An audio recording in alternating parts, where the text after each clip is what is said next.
नमस्कार दोस्तों, प्रज्ञावाणी YouTube channel पर एक बार पुनः आपका स्वागत है। दोस्तों, आज मैं आपसे बात करूंगा यूएस के बारे में। यूएस जो कि अपने आप को सुपर पावर कहता है, लेकिन अभी के दिनों में यूएस की हालत बहुत खराब है। कई ट्रिलियन डॉलर्स के कर्ज में है और यूएस की हालत इतनी पतली हो गई है कि वो अपने सरकारी कर्मचारियों के, यहाँ तक कि डिफेंस वालों को भी सैलरी नहीं दे पा रहा है। और इसके कारण यूएस में, अमेरिकन के अंदर और यूएस प्रेसिडेंट डोनाल्ड ट्रंप के अंदर एक बौखलाहट है। अमेरिका अपने आप को सुपर पावर से नीचे नहीं देखना चाहता।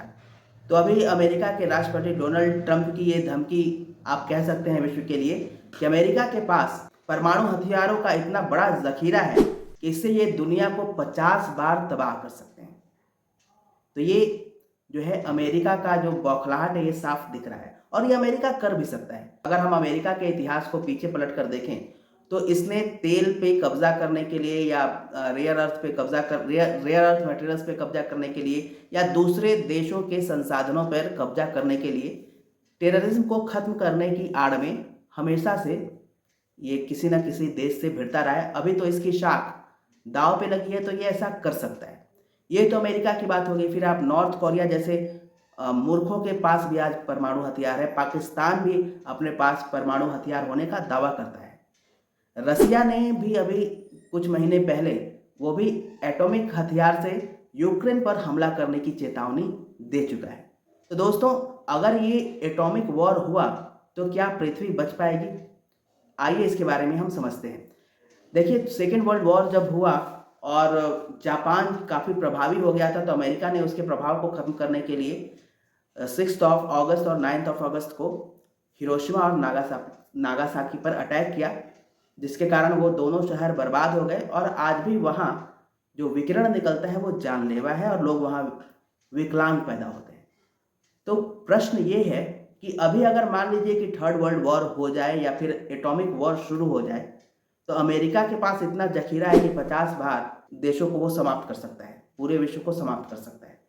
अमेरिका है, रशिया है, इंडिया है, पाकिस्तान है, नॉर्थ कोरिया है, आज देशों के पास परमाणु हथियार है। अगर एटॉमिक वॉर होता है तो लोग तो सिर्फ यही समझ रहे हैं कि दुनिया नहीं बचेगी, लेकिन हो सकता है ये भी हो जाए, इनकी मारक क्षमता इतनी बढ़ चुकी है कि पृथ्वी खंड खंड हो जाए। अगर पृथ्वी खंड खंड न भी हो तो इस एटॉमिक वॉर के रेडिएशन से सारे मनुष्य खत्म हो जाएंगे, पशु पक्षी प्राणी सब खत्म हो जाएंगे और हजारों वर्ष तक कोई संभावना नहीं होगी जीवन की।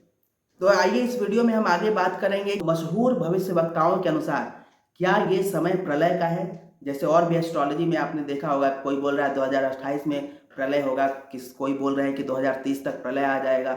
और जो भी घटनाक्रम है वो भी जो जिस तरह से युद्ध छिड़े हुए हैं पूरे विश्व में, ये इसी ओर इशारा करता है कि थर्ड वर्ल्ड वॉर हो सकता है, परमाणु हथियार का जो है यूज़ हो सकता है। तो डेफिनेटली अगर परमाणु हथियारों का यूज इस टाइम हुआ तो ये दुनिया नहीं बचेगी। तो आइए जानते हैं कि विभिन्न एस्ट्रोलॉजर्स का और भविष्यवक्ताओं का इस बारे में क्या कथन है। इस संदर्भ में महामनीषी ऑरवेल और हक्सले कामा ने कुछ किताबें लिखी हैं, मैं उसको कोट करता हूँ।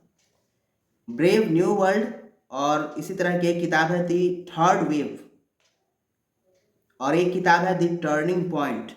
अब इस किताब के माध्यम से ये बताया गया है कि मनुष्य के मूर्खता में कमी नहीं है, लेकिन ये इस स्तर तक नहीं बढ़ेगी कि वो अपना ही सर्वनाश कर ले। जो माहौल कभी जापान पर बम गिराकर उत्पन्न किया गया था, वही अब नए रूप में स्टार वॉर के रूप में प्रस्तुत किया जा रहा है। धमकी बराबर मिलती जा रही है कि या तो दबो, यानी कि आप दब जाओ, आप छोटे राष्ट्र हो, आप मेरे अधीन हो जाओ, या मेरे शर्तों पे चलो या मरो। यही हो रहा है। हम आज विश्व परिदृश्य में इसको स्पष्ट रूप से देख रहे हैं। किंतु स्पष्ट है कि प्रतिपक्ष भी समय रहते काट निकाल लेगा। अणु आयुध बनते और जमा होते रहेंगे, पर उनके प्रयोग का अवसर नहीं आएगा। जापान ने सिद्ध कर दिया है कि एकाधिपत्य का प्रयास जो प्रथम बार हुआ वह अंतिम भी था। अब उसकी पुनरावृत्ति नहीं हो सकेगी, भले ही धमकी के साधन कितने ही बड़े एवं बहुसंख्या में हों। महाविनाश दिखती भर है पर वह होगी नहीं। उसका स्थान समझदारी ग्रहण करेगी। नव सृजन की हवा चलेगी।